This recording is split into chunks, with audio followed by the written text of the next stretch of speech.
Hi කොහොමද ඔයාලට? අද මම කතා කරන්නේ වැදගත් මාතෘකාවක්.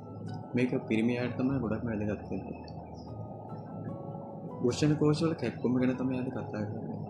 ගොඩක් කට්ටිය මේක ගැන ලොකු අවධානයක් යොමු නොකරන අතර ඒ වගේම ඒ පිළිබඳව අවධානයක් යොමු නොකරන හින්දා ඇතිවන භයානක තත්ත්වයක් ගැන තමයි මම කතා කරන්න යන්නේ. සමහර විට මෙන්න රෝගී තත්ත්වයේ හේතුවෙන් වෘෂණ කෝෂවල වෘෂණ කපා ඉවත් කරන්නත් වෙනවා.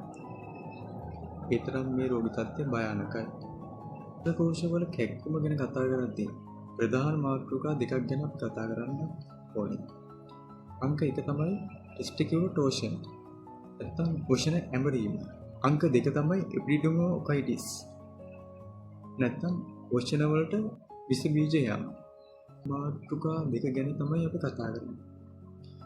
අපි සාමාන්‍ය වෘෂණ කෝෂවලට විස බීජ ගියොත් ඒක සාමාන්‍ය විදිහට හොස්පිටල් එක නතර වෙලා ඇන්ටිබයොටික් නැත්නම් විස බීජ නාශක එහෙත් දීලා ඒක සුව කරගන්න පුළුවන්.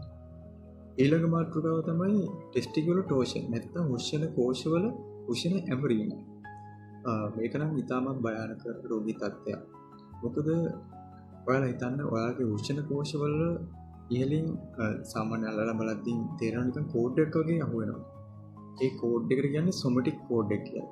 ඒ සොමැටික් කෝඩ් එකේ ඇතුළෙන් වෘෂණ කෝෂවලට රුධිරය සපයන රුධිර නාල ගමන් කරනවා.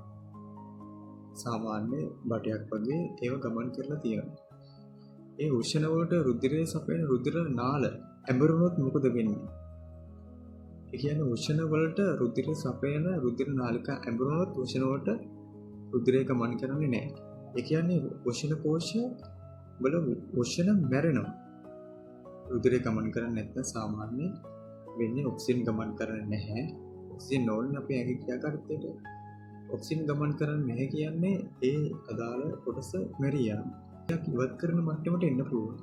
සාමාන්‍ය වෘෂණ කෝෂවල කැක්කුමක් ඇති වෙනවනම් ඔයාලට දැන් කැක්කුමක් තියෙනවනම් ඔයා ඒක පැහැර හරින්න එපා. ඔයා හෙට උදේ ගිහලා බෙහෙත් ගන්න ඊට පස්සේ කමන්නේ දැන් අඩු වෙලා යයි. අන්න ඒ වගේ එහෙම හිතන්න එපා. මොකද වෘෂණ කෝෂවල කැක්කුම තියෙන්නේ මේ රෝගී දෙකෙන් මොකක්ද කියලා ඔයා දන්නේ නැහැ. එක් සාමාන්‍ය වෘෂණ කෝෂ නබල වෘෂණ ඇඹරිලා තියෙන්න පුළුවන්.